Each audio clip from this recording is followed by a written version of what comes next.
కన్న తర్వాతే నాకు కలిసి వచ్చిందంటావా? కాదా మరి?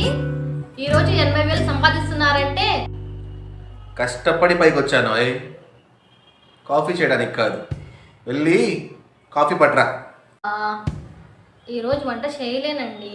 వంటగదిలోకి వెళ్ళి వంట చేయలేను.